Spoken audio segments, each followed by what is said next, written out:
Matapos naman niyang marinig ang mga inilahad nito, halos hindi niya mawari kung bakit kinakailangan nilang mag-alay ng 2 kaluluwa kapalit lamang ng buhay niya. Pakiramdam noon ni Tadag, wala na siyang pinagkaiba sa mga aswang dahil sa pansarili niyang kapakanan, napilitan silang magsakripisyo ng mga inosenteng tao. Alam naman niyang mali ito pero merong sapat na dahilan ng matanda para gawin ang bagay na yon. Upang hindi na niya patuloy pang pag-isipan ng tungkol roon, minabuti na lamang niyang ituon sa ibang bagay ang kanyang wisyo. Nakakalungkot man pero kinakailangan nilang umusad para sa kanilang grupo. Lumipas pa ang mga araw, nakabalik na nga ang mga inutusan niya na walang dalang kahit na ano. Paglitaw ng pinuno ng mga tikbalang at ang gitay sa kanyang harapan, agad naman itong inilahad ang kasalukuyang nangyayari sa mundo ng mga engkanto. Ayon sa mga ito, walang tumugon sa kanyang abiso, gawa ng karamihan sa mga nilalang na naninirahan roon ay labis na nababahala sa presensya ng agaras na kanilang nararamdaman. Ultimo ang mga mandirigmang lahi ng anub na naninirahan sa kanluran, hindi na paunlakan ng mensaheng ipinadala ni Tadag. Dagdag pa ng 2, halos magkaroon na nga ng digmaan sa lugar na yon dahil sa pamimilit nila. Para sa mga hindi nakakaalam, ang mga anub ay ang mga engkanto na tinuturing na maharlika ng mga laman lupa. Kagaya ng kaharian ng mga langgam, kinikilala nito ang mga anub bilang mga hari at reyna. Ang mga laman lupa din ang nakatalaga sa anumang gawain para pagsilbihan ng mga ito sa bawat araw na dumaraan. Naniniwala din si Tadag, tanging ang mga anub lamang ang may kakayahan na mag-utos sa kahit na anong lahi ng mga laman lupa. Hindi mahalaga kung masama man yun o mabuti, basta kapag nakapagbigay na ang anub ng kautusan, hindi na yun mababali. Dagdag pa niya na sa lahat ng ibinigay niyang misyon sa 2, ang pagkumbinsi sa mga anub ang pinakamahalaga. Bagaman wala yung nadalang mandirigma sa kanyang lupain, minabuti na lamang ni Tadag na pagtuunan ng mga bagay na meron sila. Matapos ang kanilang pag-uusap, nagpasalamat naman siya sa mga ito habang inaabisuhan niyo na iwasan na magbantay sa hangganan ng kanilang teritoryo. Alam niyang hindi ito makakabuti sa mga anggitay at tikbalang, lalo pat nabuo na ng kanilang kalaban ang bertud ng agaras. Nang marinig naman yon ng 2 pinuno, agad naman yung yumuko sa kanyang harapan habang dahan-dahang naglalaho. Sa pagkawala ng mga ito, dali-dali namang lumapit ang kanyang mga kasama para pag-usapan ang tungkol sa gagawin nila. Batid kasi nila noong malapit nang sumapit ang Semana Santa, kung kaya't inaasahan na nila ang pagsalakay ng mga pangkat na nasa ilalim ng pamamahala ng Kuba. Sa pagsapit ng linggo ng Biyernes Santo, naging abala naman ang kanyang grupo sa paghahanda. Lahat ng kanilang armas ay pinandayan nila ng mga buhay na salita, sa paniniwalang yun lamang ang makakadaig sa kanilang mga kalaban. Pagtungtong ng araw ng Lunes, inutusan niya ang kanyang mga kasama na patuloy na mag-ikot sa mga baryo. Inabisuhan naman siya noon ni Tandang Ibok na hanggat maaari, iwasan nilang gumawa ng gulo. Hindi yun makakabuti, lalo pat maraming mga tao ang nag-aayuno at nagsasagawa ng kanilang mga panata. Naniniwala kasi ang ermitanyo na kapag mabulabog nila ang pananampalataya ng mga ito, mas lalong hihina ang mga depensa sa bawat baryo. Ayon pa sa matanda na para hindi masayang ang linggong yon, ituon nila sa pagkukuha ng mutya ang ilan sa kanilang mga oras. Makinig ka, iho. Hindi basta-bastang gagawa ng digmaan ang ating kalaban. Matalino ang Kuba. Hindi niya sasayangin ang linggong ito para sa digmaang wala namang kasiguraduhan. Habang tayo'y nag-iikot sa mga baryo, abala naman ang grupo nito sa pangangalap ng mga mutya. Ganon din ang gawin natin para hindi nila tayo mapangibabawan. Tama na ang delusyon mo tungkol sa kapayapaan. Hanggat nabubuhay tayo sa mundong ito, mananatiling balanse ang pagitan ng masama at ng mabuti. Wika ni Tandang Ibok matapos nitong mailahad ang mga bagay na kinakailangan nilang gawin. Nang marinig naman ni Tadag ang sinabi nito, halos hindi na niya mawari kung ano ang isasagot sa mga katagang kanyang narinig. Bagaman mahirap sa kanyang tanggapin ang mga bagay na yon, nasisiguro niyang totoo ang sinasabi ng ermitanyo. Matapos ang kanilang pag-uusap, walang pagdadalawang isip naman niyang inabisuhan ng kanyang mga tauhan ukol sa gagawin nilang pangangalap ng mutya. Nang marinig naman ni Tandang Ibok ang kanyang abiso, ngumiti lang naman ito sa kanya habang pinapagpag ang balikat niya. Sa pagsapit ng hapon, kanya-kanya naman sa pangangalap ng mga mutya ang mga tauhan niya. Ang iilan sa mga ito, naghahanap sa palayan, habang ang iba naman, minabuting tumungo sa mga batis para kumuha ng mutya ng tubig at itlog ng mga engkanto. Si Manong Kamat naman noon, tumungo sa bayan upang bisitahin ang isang simbahang may kampana na tumutunog tuwing linggo. Si Tandang Ibok naman, sinadya ang kagubatan sa dulong parte ng kanyang lupain para mangalap din ng mutya. Habang abala ang mga ito sa kanilang ginagawa, nanatiling nag-iisip naman itong si Tadag sa kung ano ang nais niyang kuning biyaya. Medyo naguguluhan kasi siya noon, lalo pat pakiramdam niya, kumpleto na ang mga gamit na tinatangan niya. Sa pagsapit ng Martes, nagpasya siyang maghanap ng yungib para doon mag-umpisa. Marami namang mga bundok ang nakapaligid sa lupain niya, kung kaya't hindi na magiging mahirap ang humanap ng ganoong lugar. Habang nakasakay siya noon sa kalabaw, mariin naman niyang pinag-iisipan kung ano ang hangad na mutya ng kanyang kalooban. Para kay Tadag, mas mainam na magkaisa ang kanyang isip at kalooban upang hindi na maging mahirap para sa kanyang sarili na maunawaan ang abilidad ng mutyang nais niyang matangan. Makalipas pa ang ilang minuto nang makasilay siya ng isang yungib. Agad naman siyang bumaba sa kanyang kalabaw habang pinagmamasdan ito.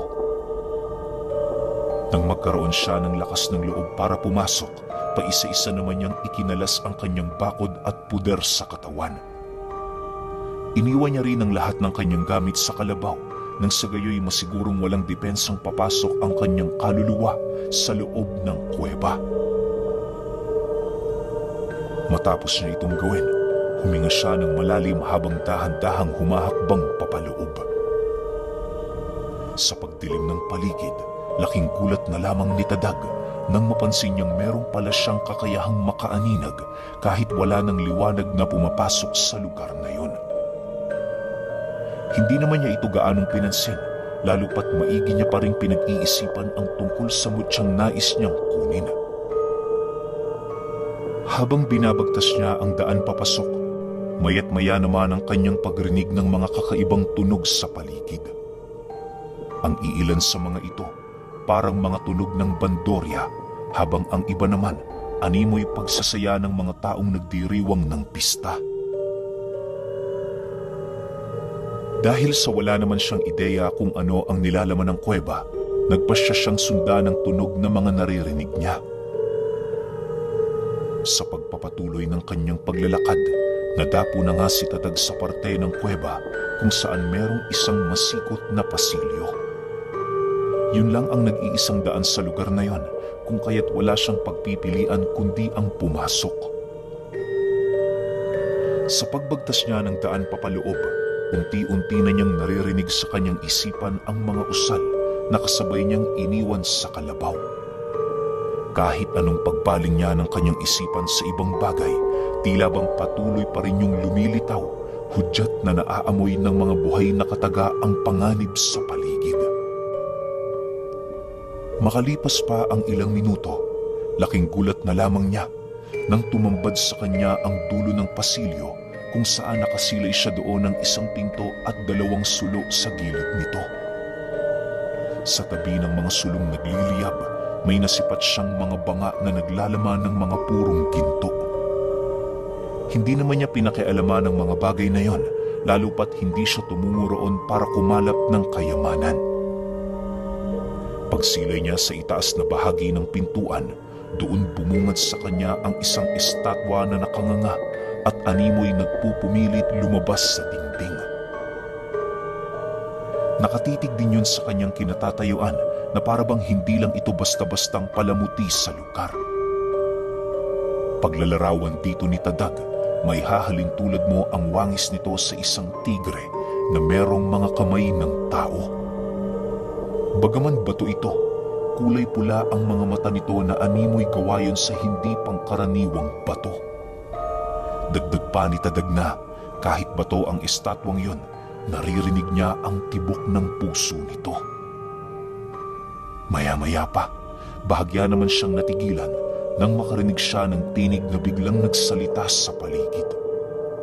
Paulit-ulit siya nitong tinatanong ukol sa kanyang kailangan na siya namang hindi niya magawang masagutan.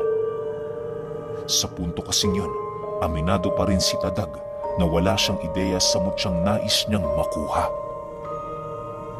Dahil dito, mariin naman siyang nag-isip kung ano ba ang kanyang rason kung bakit siya pumunta sa lugar na yon. Halos inabot din siya ng kalahating oras sa pag-iisip hanggang sa dumating ang puntong doon niya napagtanto ang mutyang matagal na niyang hinahangad. Sa pagbanggit niya ng katagang apoy, agad namang bumukas ang pintuang yon na siya namang labis niyang ikinagulat. Nag-aalangan mang pumasok, naglakas loob itong si Tadag na makipagsapalaran alang-alang sa kanyang mga kaibigan. Alam niya sa kanyang sarili na kung hindi siya magtataglay ng karagdagang lakas, wala silang kakayahan para magapi ang puwersa ng bertud ng agaras. Sa pagpasok niya sa loob nito, bumungad sa kanya ang isang silid na mayroong butas sa pinakataas nitong bahagi. Ang liwanag na pumapasok roon, direktang tumuturo sa isang parte ng lugar kung saan merong nakaangat na bato na halos mapagkakamalan mong isang mahabang lamesa. Pagsilay ni Tadag sa pinakadulo ng batong yon, doon bumungad sa kanya ang isang nilalang na nakasuot ng talukbong. Hindi niya gaanong naaaninag ang wangis nito pero nasisiguro niyang isa yung tao. Maya-maya pa, bahagya naman niya yung nilapitan para tingnan ng maigi. Habang pinagmamasdan niya ito, bigla namang nanlaki ang kanyang mga mata nang masipat niya ang dibdib ng nilalang na animoy nagbabaga. Sa isang iglap, bigla naman yung tumayo sa kanyang harapan at kasabay nito ang dahan-dahang pagbagsak ng balabal nito sa lupa. Sa muling pagsilay doon ni Tadag, doon niya nasilayan ang mukha ng isang lalaking animoy ilang siglo na ang tanda. Sa unang tingin, ordinaryong nilalang lamang yon kung sisipatin. Subalit pagsilay niya sa ibabang bahagi ng katawan nito, doon niya nakita na kalansay na lamang ang nilalang na yon. Ang labis niyang ipinagtataka ay kung bakit nagagawa pa rin itong makagalaw kahit wala na yung laman. Dahil sa kanyang mga nasilayan, halos hindi naman niya maintindihan ang kanyang mga nararamdaman. Pinilit niya noong unawain ang sitwasyon pero patuloy pa rin nangingibabaw ang kanyang takot sa katawan. Pinagtatangkaan na din niya noong itaas ang kanyang bakod at puder pero pilit niya yung iwinawaklit dahil sa panaka-nakang pagngisi ng kalansay sa tuwing nasisipat siya nitong nag-uusal. Lumipas pa ang ilang minuto, minabuti niyang ikalma ang kanyang sarili. Sa pamamagitan ng pagbanggit ng pangalan ng Diyos na buhay, nagbigay ito ng kapanatagan sa kanyang isipan. Alam ni Tadag na yun na lamang ang kanyang malalapitan, gawa ng hindi niya maaaring mapakinabangan ang mga tinatangan niyang buhay na kataga sa mismong lugar na yon. Nararamdaman niyang kapag ginamit niya ito, merong hindi magandang mangyayari sa kanya. Napakaalista mo, Antigero. Karamihan sa mga pumupunta rito dala-dala ang kanilang mga karunungan. Ikaw kakaiba. Pumasok ka dito bilang isang ordinaryong tao sa kabila ng diwatang tinatangan mo. Alam mo ba, tanging mga tao lamang na merong malalakas na gabay ang pinapahintulutan namin ditong pumasok. Isa sa mga rason kung bakit namin yan ginagawa ay upang makalikom ng sapat na lakas para magbigay sa amin ng mahabang buhay. Pagmasdan mo ang iyong paligid, malalaman mo ang mga sinasabi ko. Hindi maglalaon, mapapapilang ka na din sa mga yan. Wika ng Kalansay habang patuloy siya nitong pinagmamasdan. Matapos naman niyang marinig ang mga sinabi nito, doon niya nasilayan ang mga tumigas na bato sa dingding ng silid na gawa sa bato. Ang iilan sa mga taong yon, animoy ilang araw pa lamang doong nanatili, gawa ng naaaninag pa niya ang wangis nito. Habang pinagmamasdan niya ang buong lugar, hindi naman niya maipagkakaila ang mga katabi nitong nilalang na maaaring gabay nila noong mga panahong sila ay nabubuhay pa. Dahil sa kanyang mga nakita, paulit-ulit naman niyang itinatak sa kanyang sarili na kahit anong mangyari, wag na wag siyang gagamit ng mga buhay na salita sa lugar na yon. Pagsilay niya sa Kalansay na dahan-dahan ang lumalapit sa kanya, agad naman siyang dumakot ng isang tipak ng bato upang magsilbing armas laban dito. Nang masipat naman ang Kalansay ang kanyang pinulot, dali-dali naman itong hinugot ang kanyang espada na nakasukbit sa bewang niya.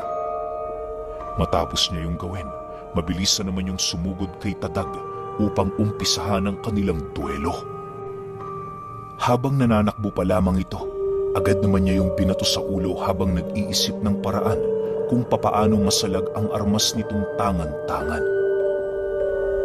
Maya-maya pa, nang masipat niya ang paghataw nito ng espada sa katawan niya, agad naman niya yung inilagan sa pamamagitan ng pagyuko at buong puwersang pagsalag dito gamit ang kanyang kamay.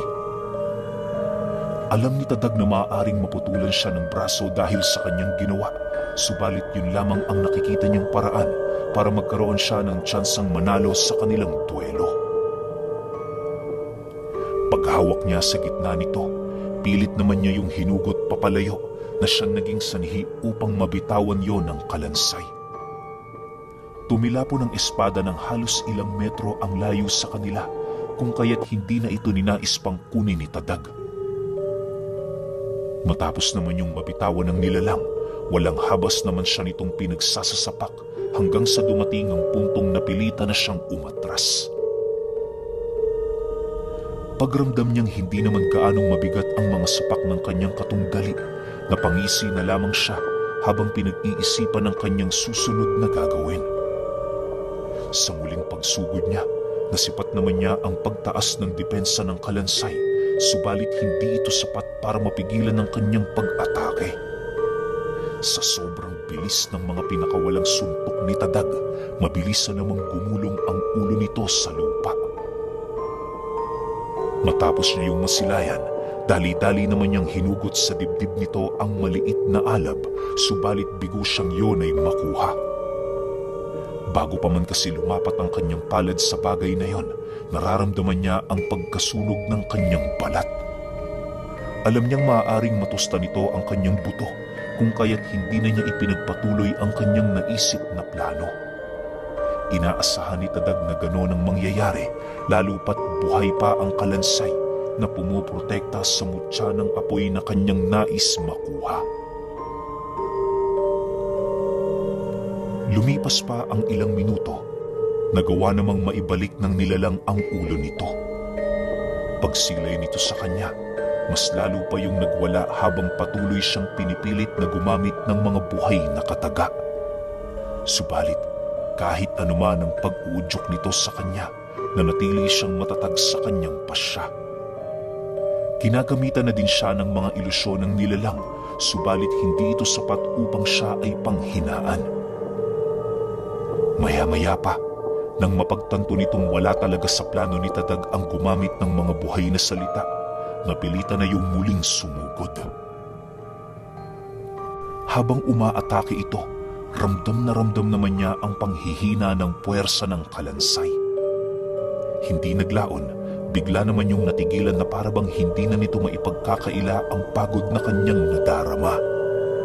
Nag-umpisa na din magkaroon ng bitak ang kanyang mga buto, hudyat na unti-unti na yung rumurupok. Matapos naman yung masilayan ni Tadag, hindi na niya binigyan ng pagkakataon ang nilalang na yon para umatake. Sa halos ilang beses niyang pagsugod sa kinaroroonan nito, wala naman yung nagawa kundi ang sumigaw habang dahan-dahang umaatras. Pagdikit nito sa dingding, agad namang kumuha ng bato si Tadag at walang pagdadalawang isip na inihampas ito sa iba't ibang parte ng katawan ng kanyang kadwelo. Sa sobrang panggigigil niya rito, hindi niya namalayan na nawalan na pala yun ng buhay. Tumigil lamang siya nang masipat niyang kumalas na sa dibdib nito ang tinatangan nitong mutya. Pagbagsak ng isang maliit na siga sa lupa, agad naman niya yung dinampot at mabilisang inilagay sa kanyang bulsa. Habang pinakikaramdaman niya ito, napanatag naman siya nang mapansin niyang hindi yun umiinit sa tuwing lumalapat yun sa binti niya. Sa pagbalik ng katahimikan sa paligid, lahat ng mga antingerong nakakulong sa dingding ng silid ay dahan-dahan naman niyang nasisipat na naglalaho. Pagsilay niyang mga ordinaryong bato na lamang ang naroon sa lugar, minabuti na lamang niyang umalis upang makabalik na sa kanyang tahanan. Paglabas niya sa silid na yon, napansin naman niyang wala na itong pinto, maging ang mga sulong kani-kanina lang ay naroon. Hindi na din niya mahanap ang banga, maging ang rebultong nasa itaas ng daan. Ang lamesa ding minsang kinaroonan ng kalansay ay naglaho na lamang na parang bula. Bagaman hindi niya maunawaan ang mga nangyayari, nagdesisyon siyang umalis na sa yungib. Bukod kasi sa nakakaramdam na siya doon ng kakaiba, maya't maya rin ang pagyanig ng lupa. Nang makalabas na siya sa lugar na yon, napangiti na lamang itong si Tadag habang pinagmamasdan ang ganda ng mutyang kanyang nakuha. Makalipas pa ang ilang minuto, nang mapagtanto niyang napakalalim na ng gabi, nagmadali naman siyang bumalik sa kanyang bahay upang hindi mabahala ang kanyang mga kasama sa kanya. Bago sumapit ang alas 11, nasipat naman si Tadag ni Manong Kamat na kanina pang naglilibot sa kanyang lupain. Paglapit nito sa kanya, agad naman siya nitong tinapik sa balikat habang nagwiwika ng, "Saan ka ba pumunta? Di ba usapan natin bago mag-alas 7 nakabalik na tayo rito?" Tadag naman, oo. Huwag mo nang uulitin yan, ha? Yung mga tauhan mo, kanina pang naghahanap sa'yo. Hindi mo man lang ba naisip na sa paghahanap nila sa'yo, maaari silang malagay sa panganib? Nang marinig ni Tadag ang sinabi nito, buong pagpapakumbaba naman siyang humingi ng tawad kay Manong Kamat. Aminado naman siya sa kanyang pagkakamali, kaya na may walang saysay na makipagtalo pa at gumawa ng sariling dahilan. Sa pagdating nilang dalawa sa kanyang tahanan, animoy nabunutan naman ng tinik ang kanyang mga tauhan nang masipat siya nitong nasa ligtas na katayuan. Bago siya tuluyang pumasok sa loob para makapagpahinga, nangako siya sa mga ito na yun na ang huling pagkakataon na mawawala siya nang hindi nagpapaalam. Matapos niya yung sabihin, nasipat naman niyang nakangiti lang na nakatingin sa kanya si Tandang Ibok habang nananatiling tahimik.